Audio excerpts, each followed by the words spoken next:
It's only taken 2 years, but Odyssey Jones has finally found his way to the WWE, to WWE Raw specifically, and seemingly it has been worth the wait. We're going to talk about it and everything else in Black Wrestling this past week, plus SummerSlam. Stay tuned. This is WrstlXtra.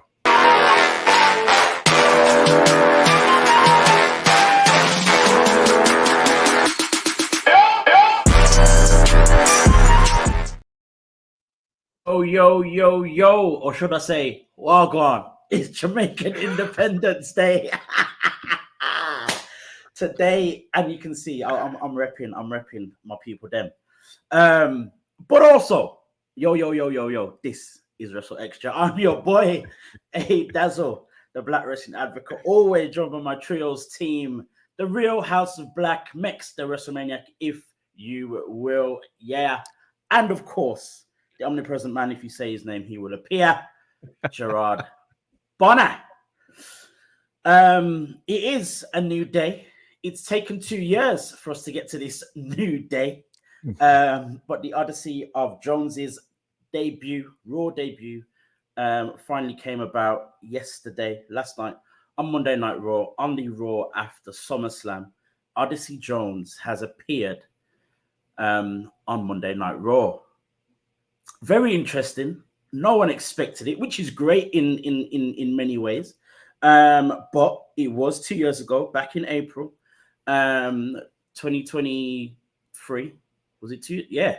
Two. Yeah, 22. My maths is so bad. Jeez. That he was the first drafted to Raw. We never saw him at all, not even back on NXT. We didn't see him on TV at all. If you went to some live events, you may have seen him. He did appear at a few live events. For those that don't know, most of this year, he has been traveling across many campuses as part of WWE's Campus Rush. As, I guess, the figurehead, I believe he was the one that was probably at every single one of them, along with a few different superstars. Bianca Belair was one. Jada Parker. Who else? Tavion Heights and a few other people have joined them as well. Of course, on this Campus Rush tour of the top NCAA Division One colleges, seeking out new superstars and new, athletes, college athletes, elite college athletes to be new superstars and be, win contracts as part of the NIL program. Going back to Jones himself. He made his appearance on Raw, helping out the New Day, tackling Final Testament, and straight away showed us everything he's about within those few seconds, taking out Karrion Kross, Akam, and Rezar, picking up both Akam and Rezar. I'm sure most wrestlers struggle to pick up just one of them. He picked up both. And then, of course, showed his excitability, his agility, his power. But the thing that stood out for me was the way that Xavier Woods was almost like, who's this guy? Gerard, first talk to me about how you felt when you saw Odyssey appear. And then what you might be thinking when it comes to Xavier and this whole conundrum that we are now kind of possibly facing. Yeah, let me start by saying that it's amazing to me that the Raw after SummerSlam now feels like the Raw after Mania. Like it is really completely transformed. And right in the vein of that are these appearances of new superstars that we've not seen in a while, call-ups, all of the things. Enter Odyssey Jones into the picture, who none of us saw that coming. Like Odyssey Jones was almost like Veer at this point, like Veer Mahan, he's coming. Might take a year, but he's coming, And so Odyssey Jones was just almost the answer to a trivia question at this point. But here it is. He showed up. For those who don't remember, this is how far back he goes. He was right in the inception of 2.0, NXT 2.0. And if my memory serves me correctly, he was in the finals of the breakout tournament And I believe he lost. I think he lost that to Carmelo Hayes. And so it's wild to think that it was that long ago, considering all that Carmelo Hayes has accomplished since then. But Odyssey Jones, a hot prospect, never would have paired him with the New Day, but it's a great way to enter him in. Quite frankly, it made us even care about this New Day Final Testament situation because it really had been going nowhere, not even fast, nowhere for too long. So this adds a really cool wrinkle to this. In terms of Xavier Woods, I noticed immediately that Woods was like, yeah. And Kofi had to tell him, like, come in, man, like, welcome the dude. And so it's kind of crazy to me that this rift that, you know, the Final Testament was trying to do with the New Day doesn't happen that way, but may happen courtesy of Odyssey Jones. And there was something that was interesting that happened backstage that made me go, I can now understand why Xavier feels this way. He asks Kofi, like, hey, where'd this come up? And Kofi didn't refer to him as Odyssey Jones. He called him Big O. And what was interesting to me about that is, oh, are we getting a replacement for Big E with Big O? And I see, if that is the case, why Xavier Woods would not be happy. You're not going to replace my brother with this guy that you've never even told me about. You got a story cooking somewhere in here. And I don't know if it's going to result in the breakup of the New Day or a major disagreement, something we've not seen in 11 years with this group. But Odyssey Jones, in one visit, totally shows us his strength, beats up the Final Testament, and could have broken up the New Day as Big O. It's quite apparent, quite evident that Triple H loves himself a faction civil war. He loves to mix things up. We've seen it with the Bloodline. We've seen it with Alpha Academy. We've recently seen it with the Judgment Day. You know, we're seeing it now with the New Day. Mex, do you think that we will actually get a breakup of the New Day from this whole Final Testament madness? I actually missed this entire segment because I was too busy looking for all the people that said that Triple H hates black people. So,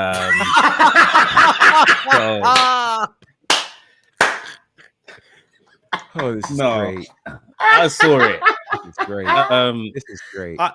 I think that with this, I was kind of expecting that to be the first thing addressed, that, you know, he would come out, especially when they done the backstage segment. It's just like, hey, I'm not here to kind of take Big E's position sort of thing. But yeah, they didn't do that. And then I caught on the Big O comment. I was just like, okay, we'll see. And yeah, it's a weird one. Like, we know Triple H likes using factions. It gets more people on TV. It's definitely been like a cornerstone of how he's booked since he's kind of taken over. And with this, I think, like you said, it definitely just adds a lot more depth to this whole Xavier Woods, you need to break free, you're better than this, and all of this kind of stuff. Yeah, I don't know how it came about. And to Gerard's point, it's not just SummerSlam. It's been every Raw and SmackDown post a pay-per-view that they are loading up to kind of start the new stories. In some cases, more so than the actual pay-per-view that came before it.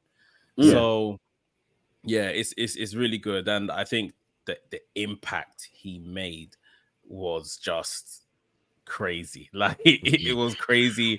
Baltimore were on their feet. They were absolutely loving every second of it.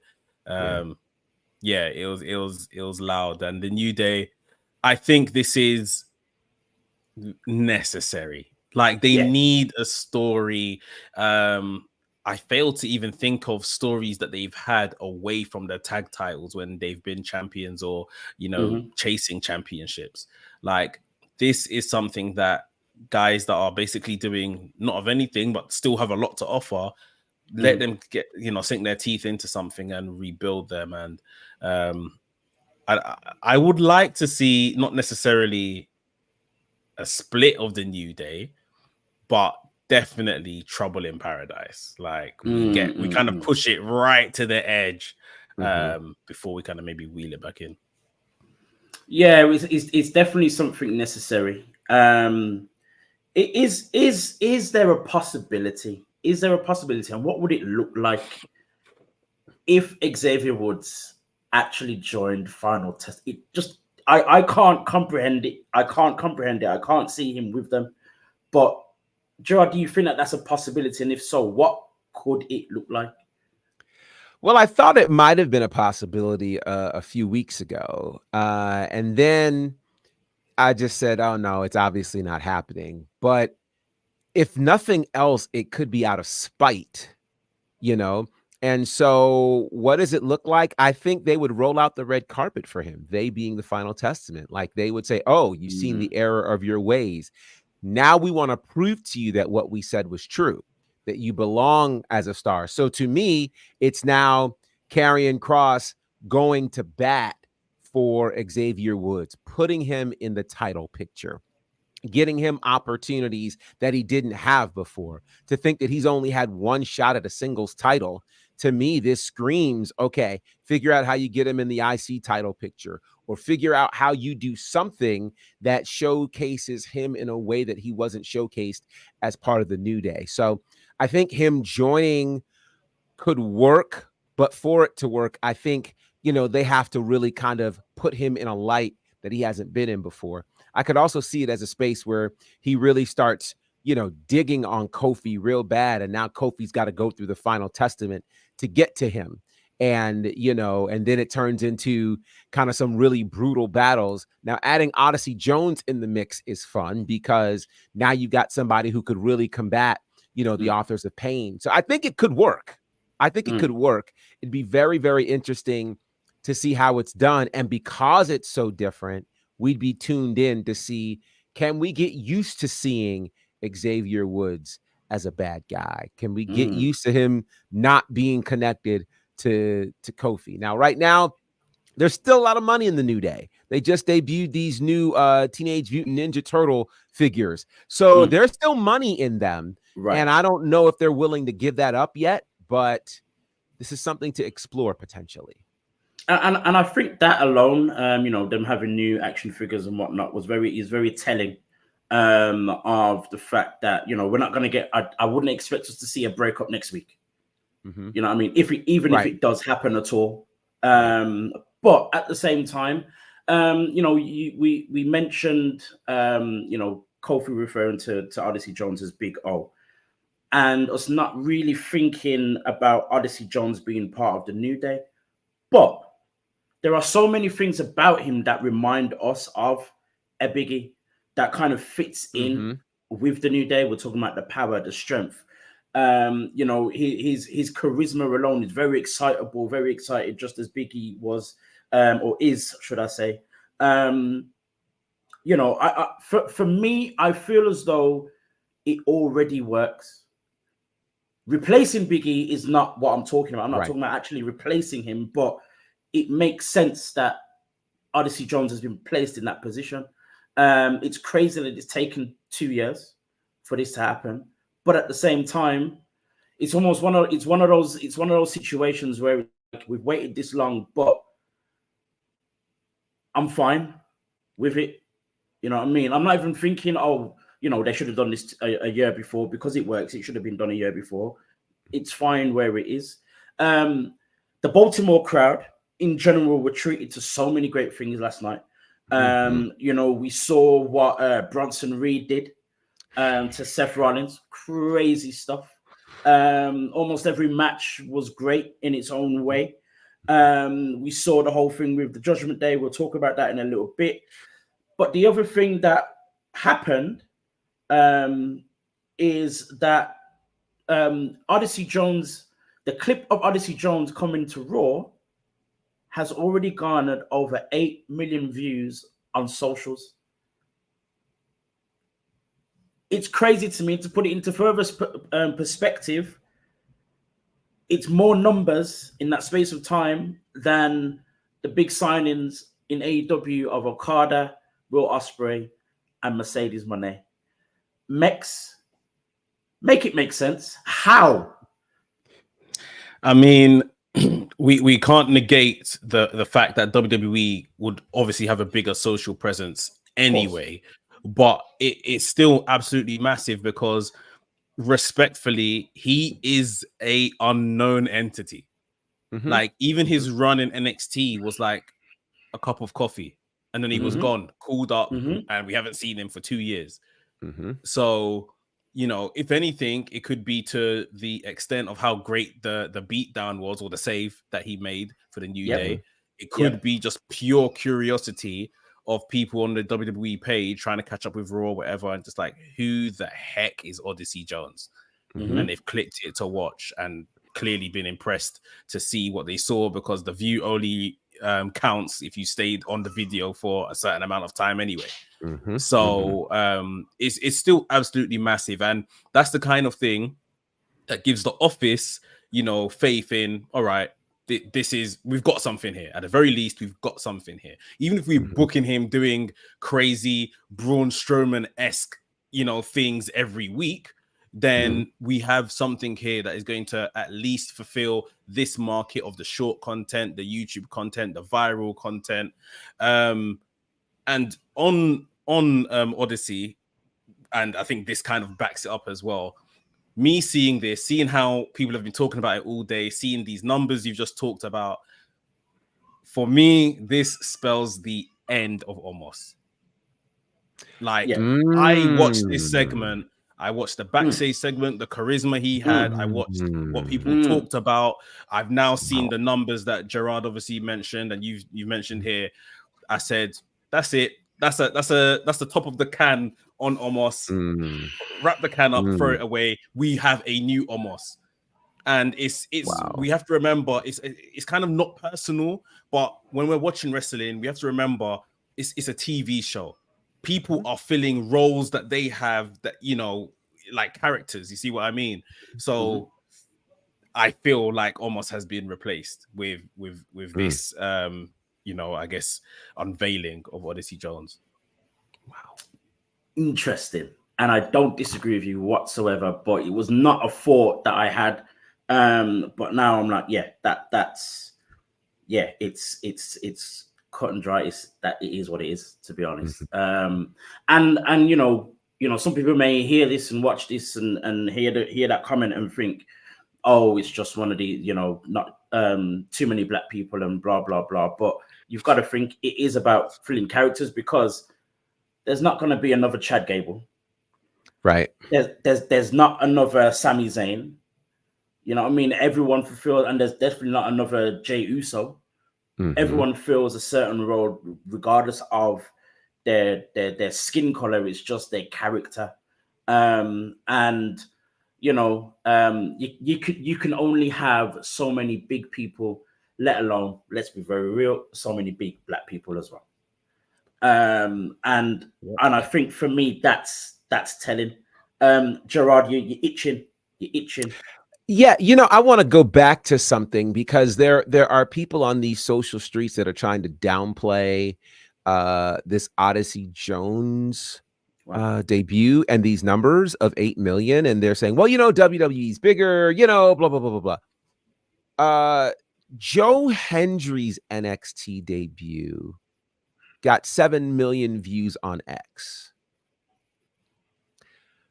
So I don't know if this 8 million number for Odyssey is combined across all the WWE social media spaces, if it's one particular social media platform. The point that I'm making is 8 million views is 8 million views. And, you know, to try to discount that because, oh, well, maybe it's this, and oh, well, maybe nobody tried to discount Joe Hendry's debut. Not at all. I don't want to go down that road, but I'm just saying, let's not discount it. The man obviously has appeal. And if it's for nothing more than the fact that he picked up 300-pound men by himself and dropped him, that's enough for people to want to view, you know? So I'm just not willing to let people discount what Odyssey Jones has done. And to Mex's point, these numbers are important. I often talk to, you know, people always talk about the Nielsen ratings and things like this. No, the numbers that WWE pays attention to are their social numbers. If you look at what they talked about last night on Raw, they talked about the 100 million views on socials that Roman's return got. They talked about how SummerSlam was the most social SummerSlam in history. It's those numbers that tell the office, this is what the people like.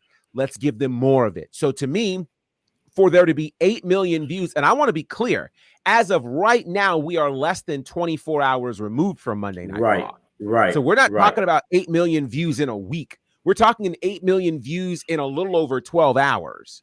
So that is a much different kind of thing when you put that in context, as opposed to, hey, we got 8 million views in a week. We're not a full day removed from this, not 24 hours yet.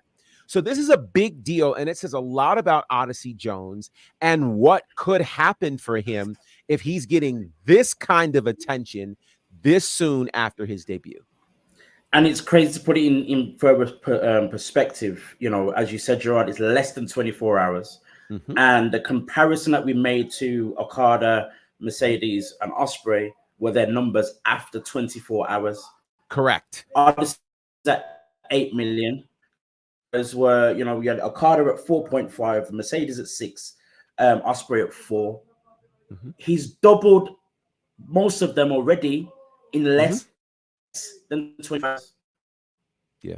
I don't understand how you try to discount it. Yes, it doesn't mean that he's going to be the biggest person on Raw and he's going to be pushed to the top and all that. I'm not expecting that at all. But at the end of the day, as you said, Gerard, 8 million views is 8 million views.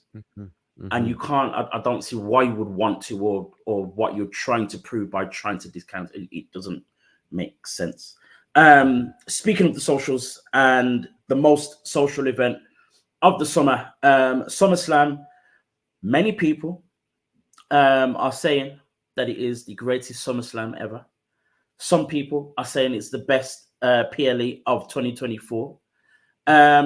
Mex, very much so the man that tells it as it is. What are your thoughts in terms of SummerSlam? Where do you rate it in terms of what people are saying about SummerSlam? I thought it was a very good show. You know, it was a very predictable show, I would say. But there's nothing wrong with predictable because the stories were told and told well. I feel like the action, I really enjoyed like Logan Paul and LA Knight, and then I feel like Priest and Gunther just took it up a level, and that became my match of the night. We had 4 title changes, which is almost unheard of on one PLE these days in a long time, and in a very long time. SummerSlam has always kind of been this traditional kind of place where the new, in some cases, young upstarts get their first title, and there was a lot of those title changes and stuff like that. Loved the finish of the Nia Jax match. That match in general was good, but really Nia Jax giving her the Annihilator, climbing back up to that middle rope, just screaming, signaling, this is it, the belt is coming home. Like I was here literally screaming, like, yes, it's time, let's do it, kill her. And she got it. Like that was brilliant. And Nia is someone that, although she always has this kind of tough exterior, you just know inside she's just melting at every one of these opportunities and these chances. What she said in the press conference afterwards was amazing as well, thanking Triple H for the opportunity for signing her back and signing her 10 years ago and stuff like that. The big return that we all were waiting for. It's almost like the main event was just, you're watching it waiting for him, the OTC, to come through. And it was absolutely incredible. Like I said, it was a show, a lot of results wise. I think everyone thought, okay, this is going to happen. A lot of people came true. the split of the Judgment Day, of course, but it's just like they still need to execute it. You know, it's like you can watch your favorite reality TV show or EastEnders, and you know what's going to happen at the end of the show, but it's still however they do it. And yeah, they've done a really good job with SummerSlam. I'm not surprised people are kind of rating it so highly for PLE this year and SummerSlams of all time. Yeah, for real. You know, SummerSlam being, you know, the number 2 show of the year, second to WrestleMania, you know, the WrestleMania of the summer. I personally have always kind of never looked at it like that. I've never kind of, it's never felt like that, should I say, to me, until this one that just happened. It's the first time I felt like, yeah, this actually felt like what they're trying to tell me it's supposed to be. As you said, you know, Mex, you know, for the most part, it was predictable. But I think in the execution, in some of the details, it's stuff like that I wasn't expecting. Even some of the results I wasn't necessarily expecting, but with those same results, I wasn't necessarily surprised. So, for example, Rhea Ripley losing, I don't think I expected Rhea to lose, but still, for somehow it to have, you know, mess up the Judgment Day in some way. Again, with Damian Priest, I knew, you know, Gunther had to win. But for Finn to do what he did, oh my God, what? Huh? You know what I mean? It's stuff like that. For me, the match of the night, for me, it was an absolute masterpiece, was Drew versus CM Punk and Seth Rollins as the ref. That match was just details to a T. Yeah, it was just amazing. So yeah, in general, I would definitely say it was an amazing SummerSlam. And you know, it set us up, you know, for more things. So we, you know, as I said, with the Judgment Day, you've got Braun Breaker as Intercontinental Champion. Gunther's now the world champion. How long is that gonna go on for? Forever. Jeez. And how are they gonna even make that happen? Roman Reigns coming back. Cody's still the champion. The one thing I would change about the whole show was that return. The only thing, very little thing, but it still kind of had the same outcome. I would rather have seen Roman come in, spear Cody, just to kind of show that there's still a bit of hate there and whatnot, get people confused, and then spear Solo Sikoa, and then Drake Cody over Solo Sikoa, and then we carry on. For me, that would have added just a little bit more to that whole thing. The outcome would have been exactly the same. Cody knows him and Roman aren't best friends.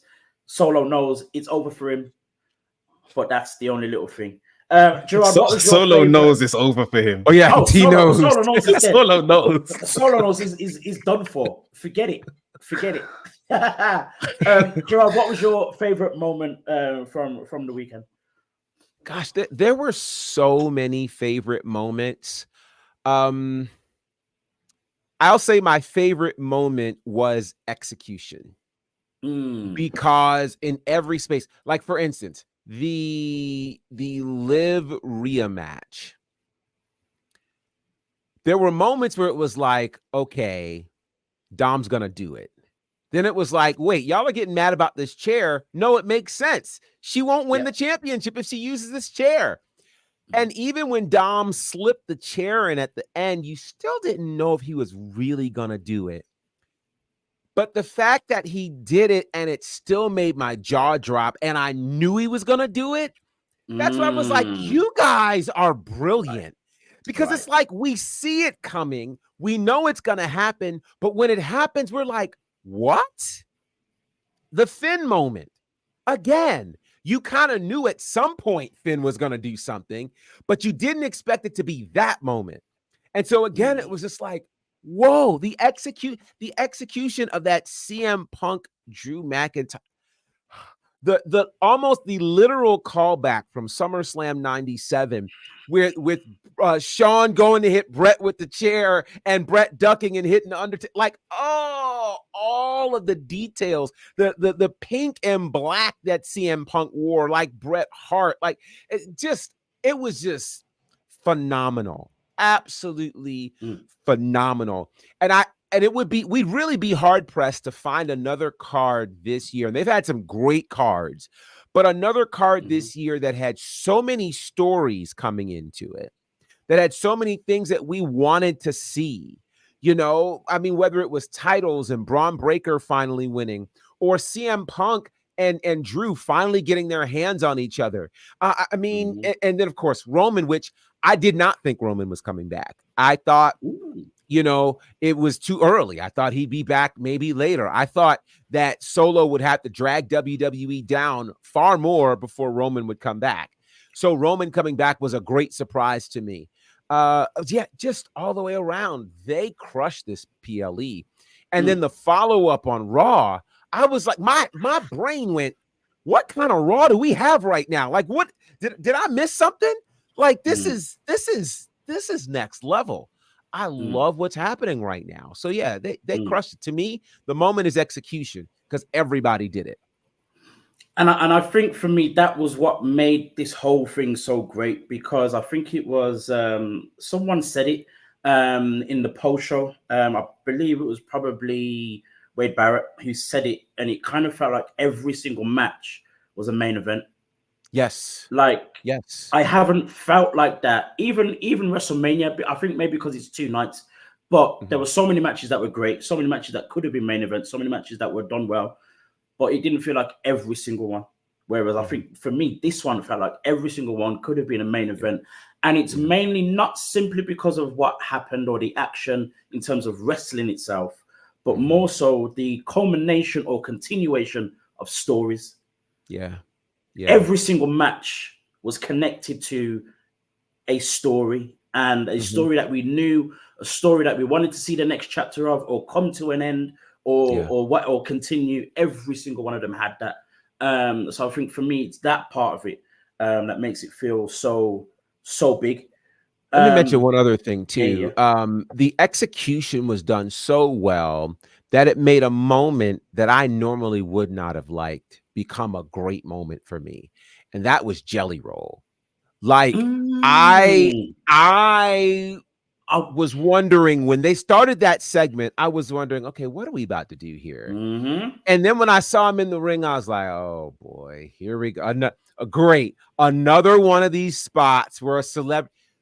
But when he pulled off the chair shot, and then his choke slam was so good. The choke slam was for me. I was like, and then they do the 15 knuckle shuffle, and I'm just like, I said, I'm not supposed to like this moment, but I do, you know? And I think, again, it was someone who's actually a fan of the product, someone who loves what happens, is getting to fulfill one of his dreams, and he executed, again, execution, did it so well that you couldn't help but to enjoy it. And I was like, yeah, sign me up. This moment was great. It was great.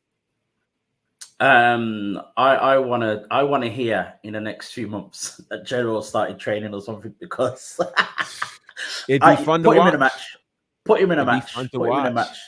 Why do I feel like he's wrestled like in the indies or done something on the indies before? I could be wrong. I hadn't heard that. I think no. I'm incorrect. I'm thinking of the guy that's in AEW. There's a musician in AEW. Oh, I know who you're talking about. Sorry, he fought on. Was he on DPW or something? Yeah, I know who you're talking about. I can't think of his name, but I know it's not Jelly Roll. Sorry. Yeah.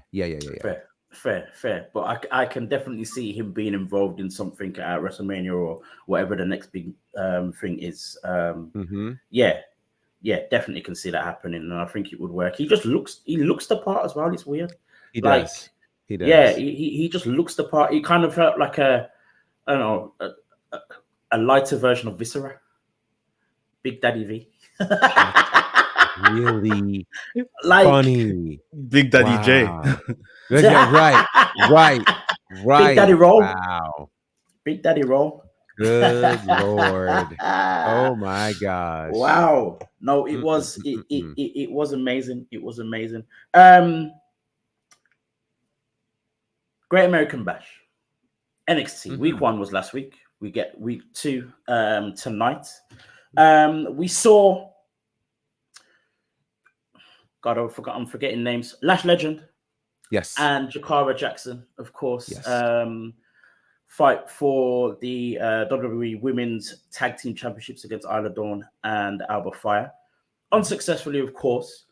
But Gerard, just, how important was that for them? How do you feel it makes them feel knowing that they were given that chance, where there are so many women in NXT at the moment who could have had that chance? And do you feel as though it could mean more for them going forward? Yeah, sometimes I think we all as a wrestling community think that, okay, when it comes to title matches, if you don't win the title match, then it's a loss and it throws you down the card. But a lot of times these matches are designed to showcase you in a different light. And I think that match showcased Jakara Jackson and Lash Legend in a way as a tag team that they had not been featured before. It showed that they belong in the women's tag team title conversation. They were a great team. They really tested the former champions. And we got to see them as not just, kind of the fun-loving, trash-talking part of Metaphor. They aren't just the ones holding it down for main man Oro. They are their own entity. And if you've ever seen it on Level Up, you've had a chance to see it. But Level Up isn't the same platform as we know as NXT is. And so for the women's title to be so prominently featured, tag titles, was important. I think it's equally important that we get a second Black female tag team in the conversation. I think all this time we've been talking about Jade and Bianca, and everybody's eventually waiting for them to break up, but nobody's talking about a breakup for Jakara and Lash, because it's time for them to be showcased in this way. So I feel like it was incredibly important. I think it was equally important for the tag team titles as well. The titles that have not had the best look. People have wondered who are real tag teams around here. As I said on WWT Live, it's really going to take some time for there to be a commitment made to the tag team division, for us to start looking at these women as not just solo stars, but as legit tag teams. It takes a couple of years for that to happen. So I think that said a lot about Jakara and Lash, that they were ready to be featured in that tag team light. So to me, it was a win that they were in the match. It was a win that they did so well in the match. It was a win that they looked the part and they looked like they could have won it. So that was a big win, I think, for both of them. Yeah, for sure. This week, we see Trick Williams versus Pete Dunne. I never thought that sentence would ever come out. It just sounds so weird. In a very good way, but just still kind of like it's going to be interesting to see how that works. So those two, Oro finally gets his hands on the NXT champion, Ethan Page, and also MSK. I know you're excited about this. Yeah, come on now, MSK. Yes. Let's go. Don't let me get excited. Hey. Hey, come on, Lord. MSK fight for the NXT Tag Team Championships, which they never lost. Mex, talk to me first about how we got to Trick Williams versus Pete Dunne and where this one is going. Because as well, here's the other thing: Pete Dunne is still active on the main roster with Sheamus as well. What's going on with Pete Dunne? I think more so these are just like side missions for Trick Williams before he returns to the summit of NXT. By no means, Pete Dunne is a formidable opponent to have, and someone to roll around with and to just learn some things. Pete Dunne's basically picking a fight here. He's just like, work it out, stop sulking, get on with it, blah blah blah. They have, apart from stuff like that, they haven't even really said much to each other, and Trick Williams is just bemused as to why are you in my business sort of thing. So yeah, they'll have a good match, which I probably expect Trick Williams to come out on top. But I think more importantly, it's just these reps. Like we said, the NXT men's division was pretty much depleted after WrestleMania. Good on WWE. I think they went maybe about 3-4 weeks and kind of noticed, oh wait, the NXT men's division is depleted here. And they've relied on TNA. They've pulled guys down from the main roster. They've put more capable guys like the likes of Aura Mensah and stuff into more prominent positions. Noam Dar for sure would have been someone that, you know, was going to go straight for the NXT title with Ethan Page or whatever, but he's been injured. Yeah, they're doing what they can to kind of just, you know, fix that division and keep everyone learning and working in the meantime. And I think, like has already been predicted on this show, Trick Williams probably wins that title back the day they debuted on the CW channel, which from SummerSlam they were quite loudly advertising. So yeah, they're making people get ready for that move. But yeah, I think this is just a little kind of mid-term feud, something for Trick to do before he gets back to the NXT title. And what are your thoughts on Oro Mensah versus Ethan Page? Oro has obviously kind of forced himself into this picture by attacking, you know, Ethan Page for the last like 6 weeks. You know, he's not beaten anyone to kind of put himself up there. He's not gone through, you know, won a battle royal, for example, a multi-person match. He's just been on the back of Ethan Page for 6 weeks.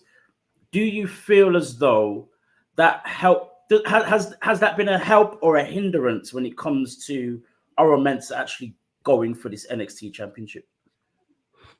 I think how they've built him has been incredibly easy but clever. Like all this time, he's been in Noam Dar's shadow, so to speak. He's been Noam Dar's right-hand man. Noam Dar's injured. He's off TV. Oro Mensah's been with the ladies of Metaphor. It was 1 week. 1 week, they sat down, backstage segment. He told us of his upbringing, told us of previous struggle, how much it means to him to be able to now wrestle and all of this kind of stuff. That was it. The crowd started cheering him. Like that was it. Like he's had the skill. We know he's had the ability. It was just the connection with the fans in this capacity wasn't necessarily there yet. And now he's probably found himself in the main event feud for the title. Don't expect him to win, but this could be, you know, an incredible opportunity, a great audition. And, you know, when they start looking at other titles, they might do something with Noam Dar, come back and put the tag titles on Noam Dar and Oro Mensah. There's a North American title, you know, there to grab as well. I would probably think he's a bit too experienced for how they've been using this partnership, but he could possibly go over to TNA and do something cool over there. True. So yeah, I think more or less it's just now taking opportunity. The top man of your faction is out. They've given me something to do in this place. Let me just remind guys that, you know, I'm not here to just, you know, be anyone's second or right hand man sort of thing. I'm my own guy. Yeah, of course. While we don't expect a title change there, there's a title change I think we're probably expecting. I'm not going to talk about it because I'll talk about it for forever. But Gerard, do you feel as though with the possibility of the Rascals taking these NXT championships and defending them on both NXT and TNA, do you see a title change happening tonight? I do. You know, if you'll notice, the Rascals, MSK, since their reunion, they haven't lost anywhere. In TNA, in NXT, they have been on both television shows. They have been on the TNA pay-per-view, Slammiversary. Like, they have been in all of the spaces. They've got an incredible momentum right now. And, you know, again, I talked about this 2 months ago when this partnership started, about there's going to have to be a title change somewhere such that someone from TNA holds a championship from WWE or vice versa. This checks that box for sure. Plus, given the problems that have been happening with Nathan Fraser and Axiom, it feels like the timing is right. This is a dream match, if we're completely honest. Two high-flying, fast-paced teams who are going to cook tonight. And I think that when it's all said and done, MSK regains the titles that they've never lost. And it means even more now because they're not fighting NXT 2.0 guys. They're fighting actual tag teams. And I think sooner or later, they'll defend this title on TNA turf. And that is going to be something worth watching. And I think for me, the thing that's different in terms of someone on TNA winning an NXT title, you know, we all got excited at the prospect of Jordynne Grace with the NXT Women's Championship, taking that to TNA and doing whatever she needed to do. Even the possibility of Joe Hendry somehow winning the NXT Championship and doing something with that, or you know, or what's his name? The NXT North American champion, Obafemi.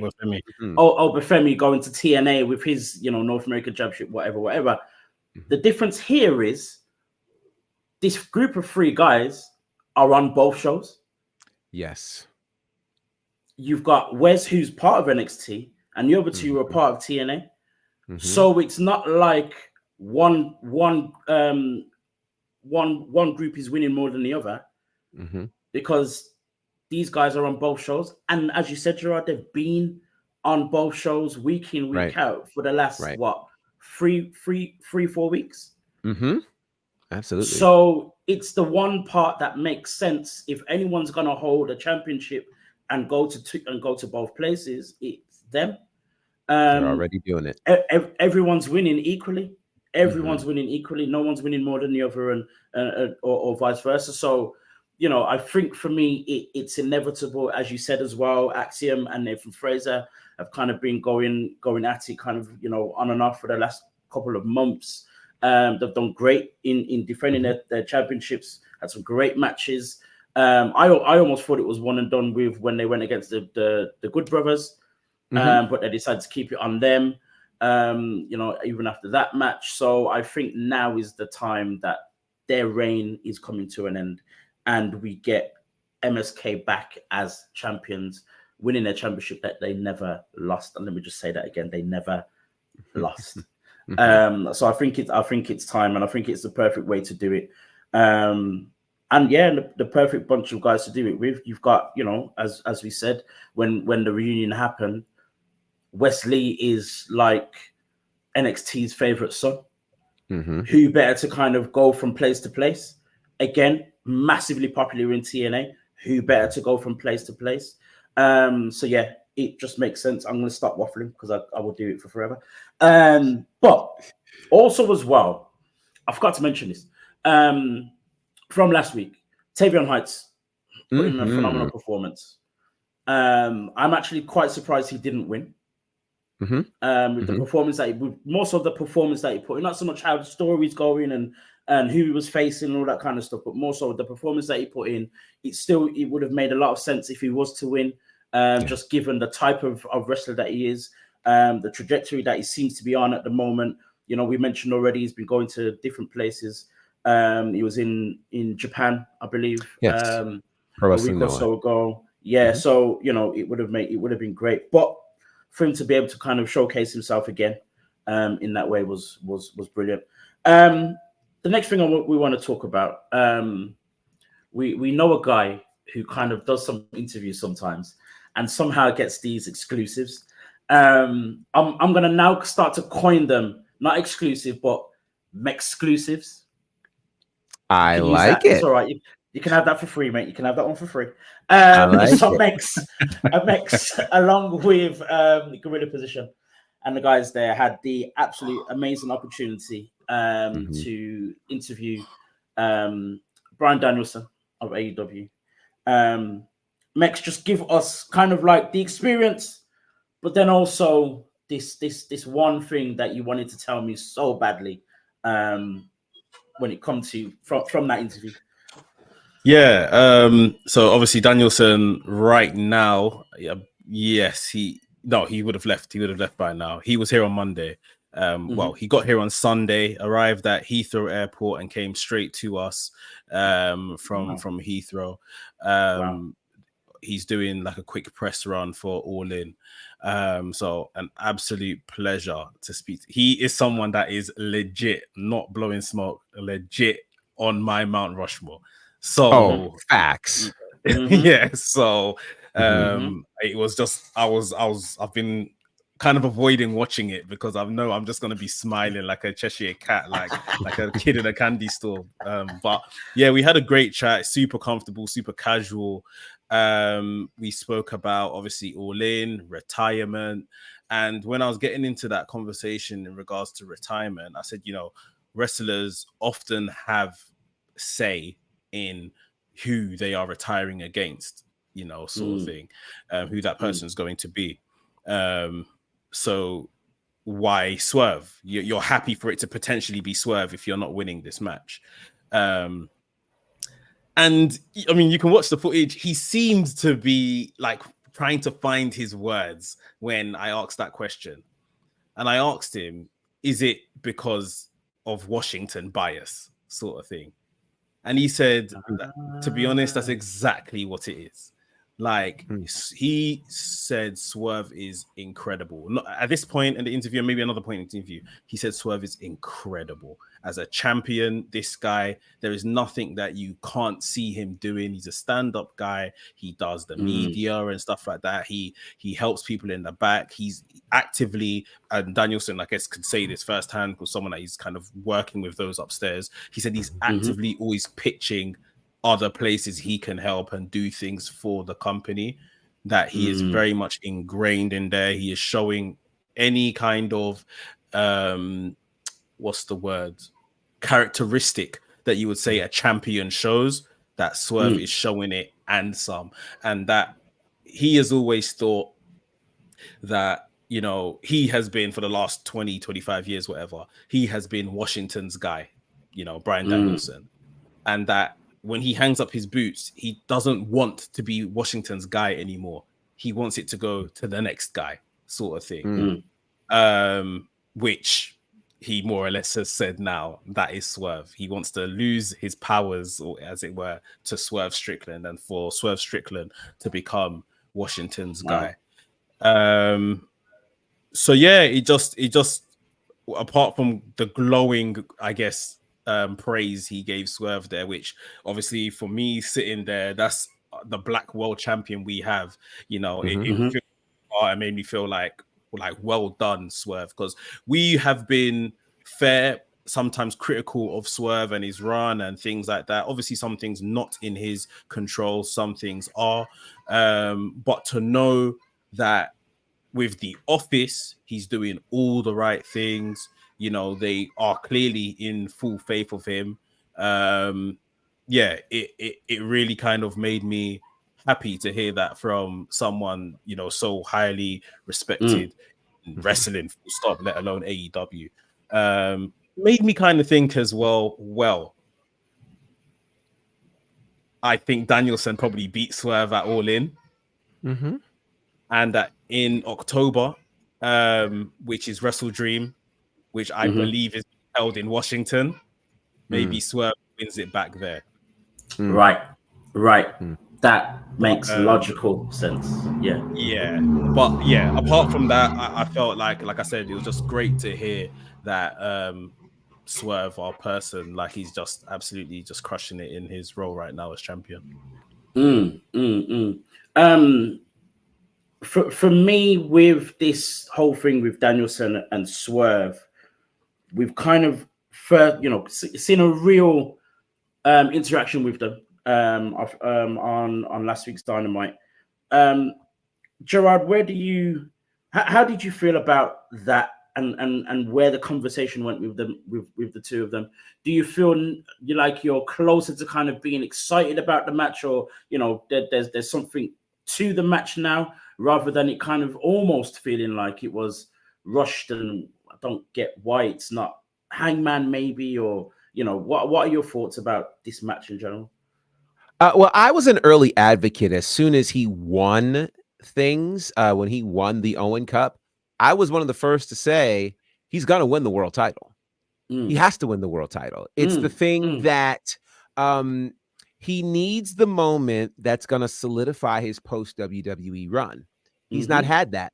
Other than that, his entire career is going to be pointed at the shining star of WrestleMania 30. He needs another moment in a stadium, winning a world title with people chanting yes. That's what's going to happen at All In. And so to me, what the interaction last Wednesday on Dynamite did, it solidified that. Because first of all, great promo talking about presence and promises.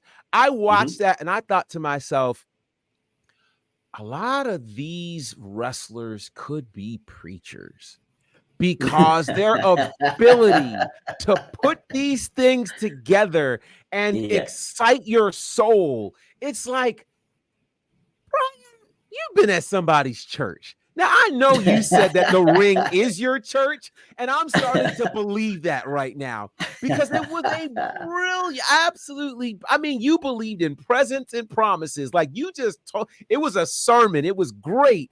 And then Swerve comes out, and then when they get to this point where at the end, he says, and if I can't beat you, it's my last match. I'm like, oh no. He has set the stage up. He already told us that he's not in contract. All right. He set the stage up so that if he loses, it would make sense to people because, well, sure, he's out of contract. Of course, he's out of here. But we all know that that's not how it's going to go down. For the sake of his legacy and career, he has to win the world title on August the 25th. So for me, it solidified what I believed from the moment he won the Owen. He's going to be the world champion. He's going to do what he said he was going to do before he retires. And I'm excited about that. I'm so excited about it.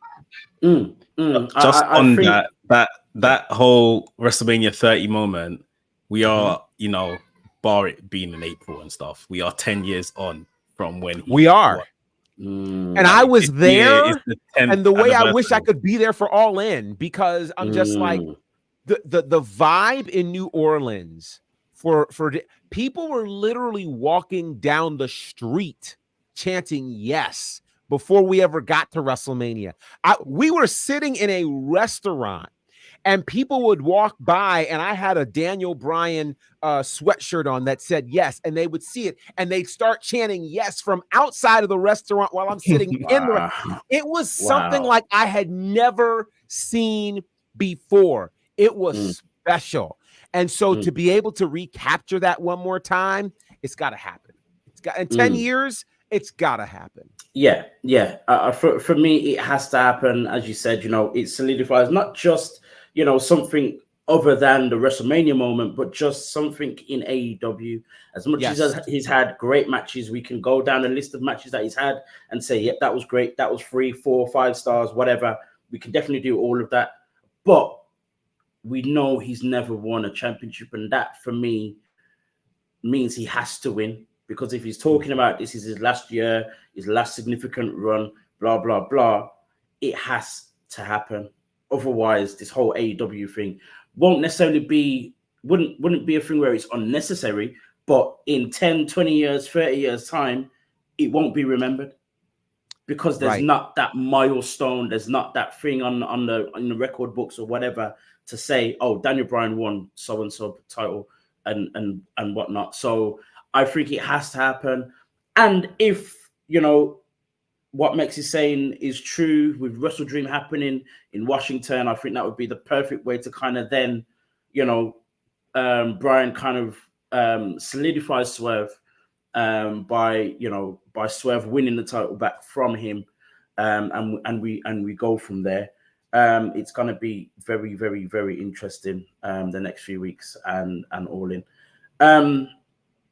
We're speaking about the present. Sorry. Just to confirm quickly that it is happening in Tacoma Dome in Washington, and I know that Tacoma Dome was somewhere that he specifically said he wants to wrestle in.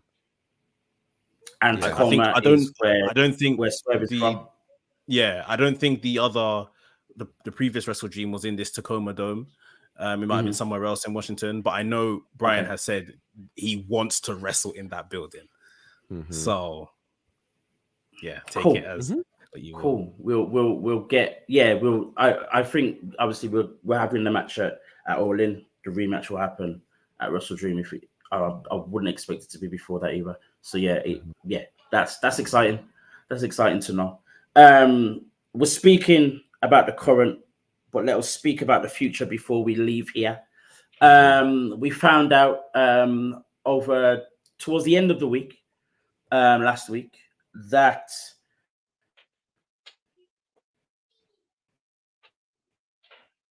did he lose? Man known as the WWE. I disappeared, didn't I? It's all right. I'll start. You again. did.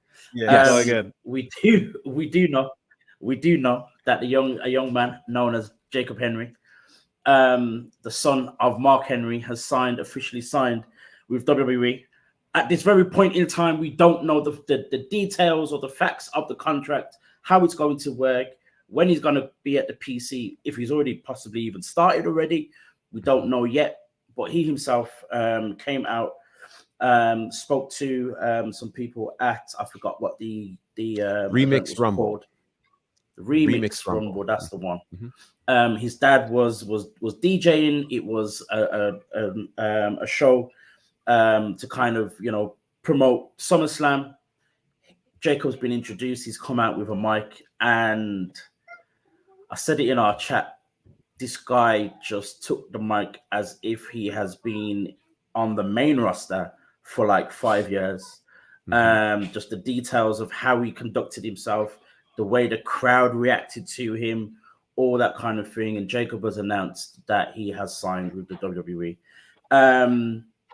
Mex, your thoughts on just the way that Jacob Henry was with that crowd and what it made you feel, and the potential that it makes you feel this young man has. He's still only, 18, I believe.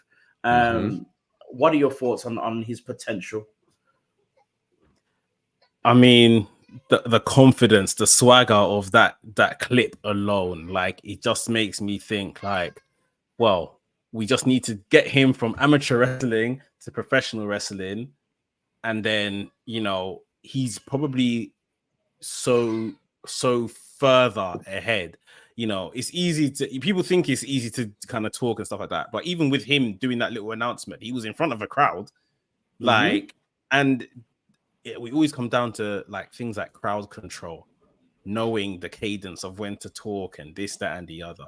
Clearly someone that would have been watching wrestling growing up. His father is a legend in the business. His father scouts talent, into the business. So he probably knows all the kind of criteria that is needed to really make it at the top level, sort of thing. He will be looked after from day one. Like, this is a through ball. This is a layup. Like, I don't see any kind of thing that can derail such a talent already. And from everything I've seen since last week, even his amateur career in wrestling is very good. Like, they are absolutely just producing these young talents out of their backside at this rate. And I'm sorry to say that, but it's literally just on the roll. Like, it's like a factory machine. Like, that's just, producing talent after talent after talent.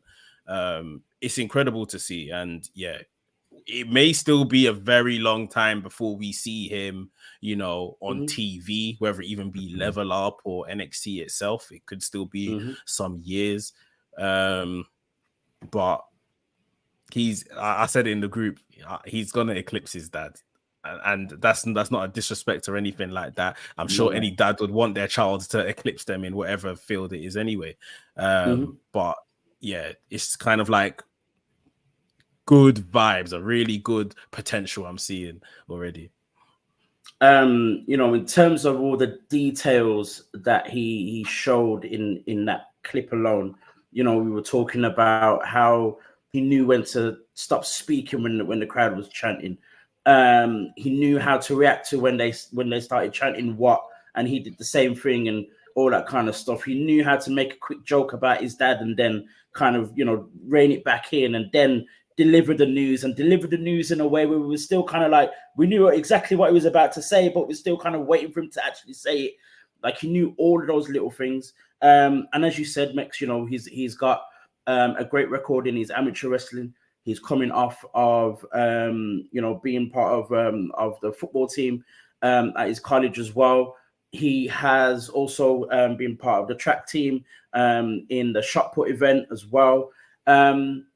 He announced that he's just signed to Oklahoma University. Oklahoma University produced Jack Swagger, Jake Hager, and Dr. Def Steve Williams. Mm-hmm. Like, he already knows what he's doing. On top of that, being only 18 or 19, I think he's actually, sorry. But when he was 18, he was able to squat a weight of 610 pounds. That is the equivalent of Yokozuna when Yokozuna was a WWF champion. Mm-hmm. An 18-year-old. We've talked about Odyssey Jones. Odyssey Jones holds the record for I think it's I can't remember what the thing is actually called, a bar deadlift of 800 pounds. I think that's a current record, or definitely was a record, if it's not, or not still, was a record in the Performance Center. This was when he was in his mid-20s. Odyssey Jones is now 30 years old. He did that probably about 4 or 5 years ago. Mid-20s. This 18-year-old is banging 610.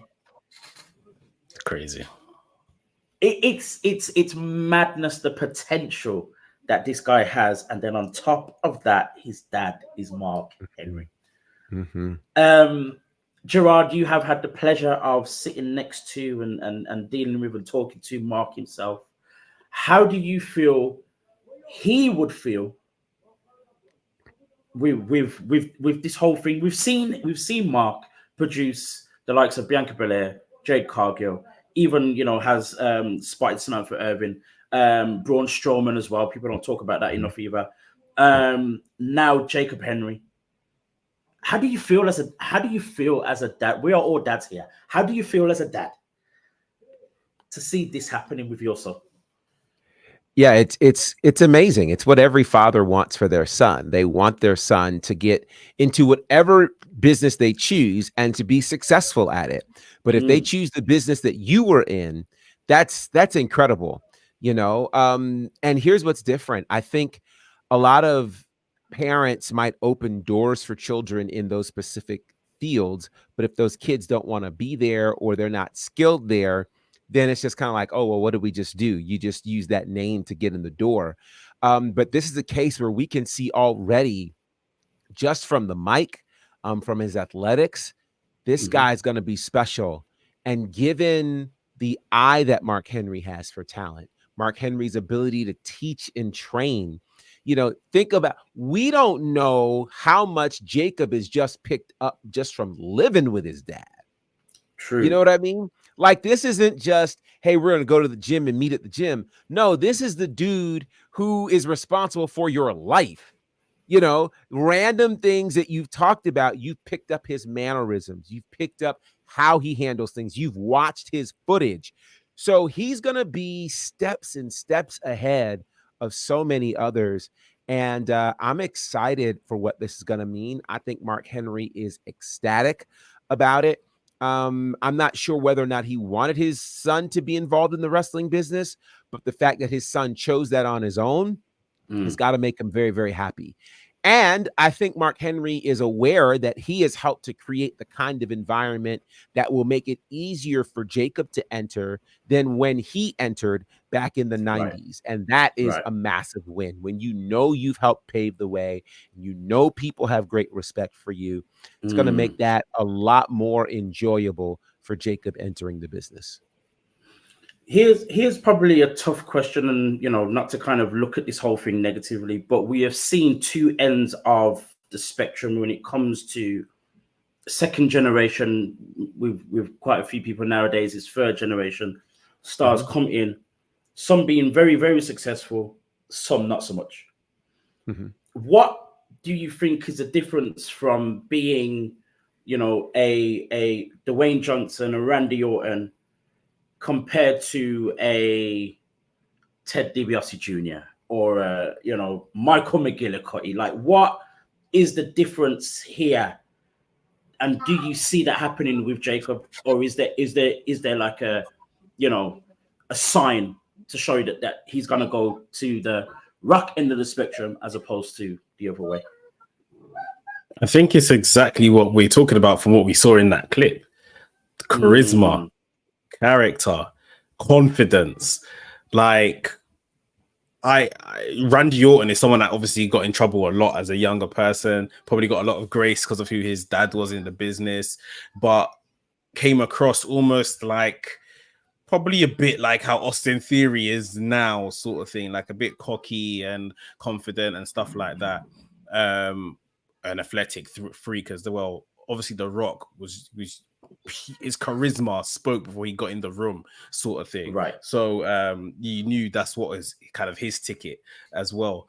And I think that's what we've seen with this guy. The people that you mentioned, DiBiase Jr., McGillicuddy, whatever his name was, these guys were actually good wrestlers. Like Curtis Axel was a very good wrestler, but said it once, I'll say it again. Wrestling is not enough. No one cares, bro. Like, I mean it respectfully. No one cares if you can just wrestle. Like, so can so many other people. Like, so what else are you bringing to the party? And I think those guys, whether they never got a chance to, or by the time, you know, they really found themselves in that capacity, it was too late. I don't know. But yeah, if he kind of goes through with this kind of the confidence that he's showing and the charisma, that's the kind of thing that separates the wheat from the chaff, as they say. So yeah. Gerard, what are your thoughts, like, you know, in terms of all of this, or more so, what else could it have been in terms of these guys who didn't quite make it, even though they had, you know, decent wrestling skills, as Mick said, and their fathers were who their fathers were. Like, is it possible for someone to actually turn that around? You know, this may be a space where we can see the impact of the Performance Center or the lack thereof. You know, for those people that we mentioned, there was no WWE Performance Center in place for them to take advantage of. So they were possibly just learning from their dad, based on how much their dad was or wasn't willing to teach them. So there's that. Then there's also this weird combination of how interested you actually are in the business. You know, sometimes people take this as the easy way out, you know, oh, well, I guess I could go do this. My dad did it. It's an easy job. And then you get in it and realize, I really don't like it. You know, what I think is different now about second generation stars is the list is just about as long for people who didn't do well as those who have done well. So because of that, I think now we can actually sit back and go, well, let's see what they actually do in the ring. You know, now I think for a Jacob Henry, the challenge is seeing what his father has become, seeing how great his father is, the impact his father had. I think it automatically puts a different kind of pressure on him versus those who are children of wrestlers who were mid-carders or who were not as successful. So I think this will be a challenging space to see how Jacob responds to it. I think the timing will be important. I mean, will he do this after he finishes college? Will he do this, you know, in between, you know, in between college sessions in terms of, okay, my first year is done. Let me take the summer and train. I don't know how that's going to work, because the other thing to throw in there when you mentioned Randy Orton is age. How well do you do at age 19 or 20 being handed the whole world? You know, are you mature enough to handle that? And it's hard to tell that from a few clips, you know, or from seeing what he does on the football field with people who are his equals in terms of age and ability. So I think, you know, the jury is still out. We'll see what that looks like. You know, this person wasn't a second generation superstar, but they had a lot of fanfare, and that, of course, being Gable Steveson. You know, he had all the things thrown at him. And yet, when it came time to actually doing it, yes, the man did backflips during the Olympics, and it seemed like he did a great run in at WrestleMania. But when it came down time to actually have a match, not so much. So I think for me, I think he's off to a great start. I really want to see what he does in the ring and allow who he is to really showcase that. And then we can kind of really make an assessment for what's going to happen with Jacob. For sure. And the final thing, Gerard, just tell us the news in terms of Mark Henry's involvement with a promotion that you're, very hands-on with as well in All Caribbean Wrestling. Absolutely. It's super cool that as Mark Henry was kind of doing the rounds in prep for SummerSlam and talking about the future of his son, Jacob, he decided to also tell TMZ his connection to All Caribbean Wrestling. And that connection is serving as an ambassador and serving as the booker for the promotion, which is kind of crazy. We talked about, again, the mind of Mark Henry, the reach of Mark Henry. Bringing that to an All Caribbean Wrestling is crazy. And he also publicly talked about this idea of a versus.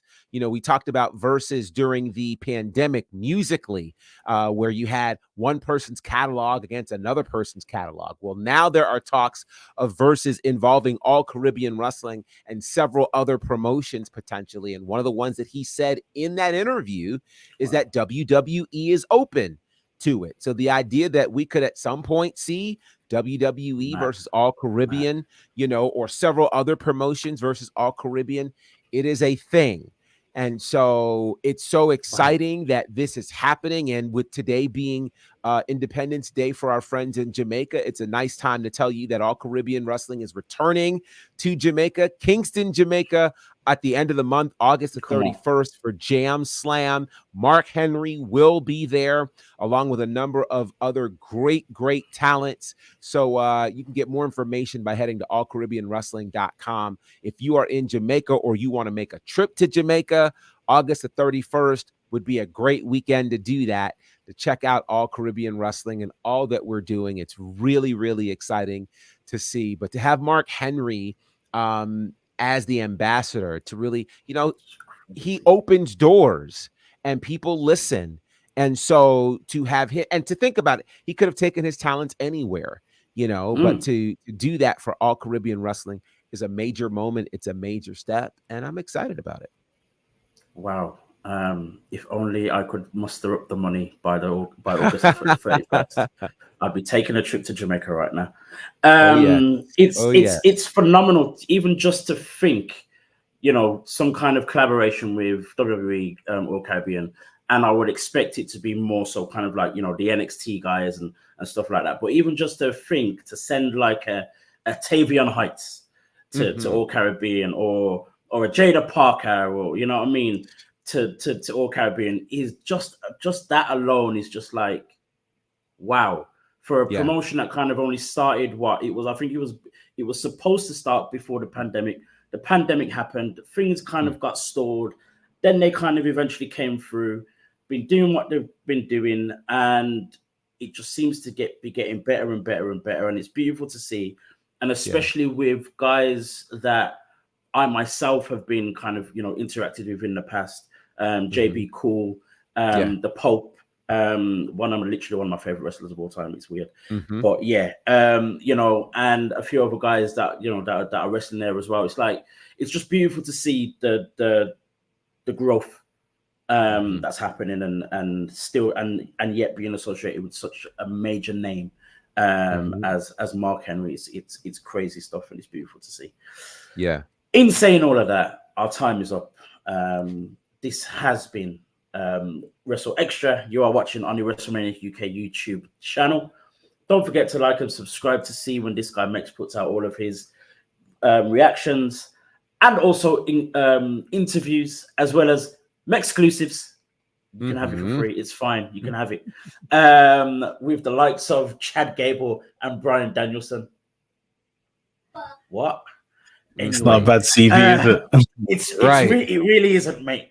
And an interview with Roxanne Perez happened the other day. I know the newest video, one of the news videos is with Dries talking about his time in the US as well. So check all And of his that out match on Friday against Nick Nemeth. Yes, exactly that as well. Yeah, in Wolverhampton, down the road from me, and I can't even make it. I'm so upset. I'm so upset. I might just call into work sick. Who knows? We'll see. You've said it on the internet now. You can't do that. Right. No. Right. They don't watch it. No, they don't watch it. It's fine. They don't even know that I do this. It's fine. Oh boy. Anyway, you can also find Mex on the Wrestling's channel as well. Like, subscribe to see when the man put out all of their content every single week, as well as Wrestling's House. Again, I say every week, if you haven't watched an episode yet, please just go and watch one, please. The latest one was it the Swerve and Hangman full gear. Yeah. Crazy stuff. You can also find Mex. He's becoming the omnipresent man as well. You can also find Mex on Gorilla Position as well. Check them out on Instagram as well, and I believe on WWE GP. The latest interview, of course, is with Bryan Danielson. Yeah, this guy's doing everything. You can find this guy, Gerard Bonner, absolutely everywhere. Say his name, he will appear.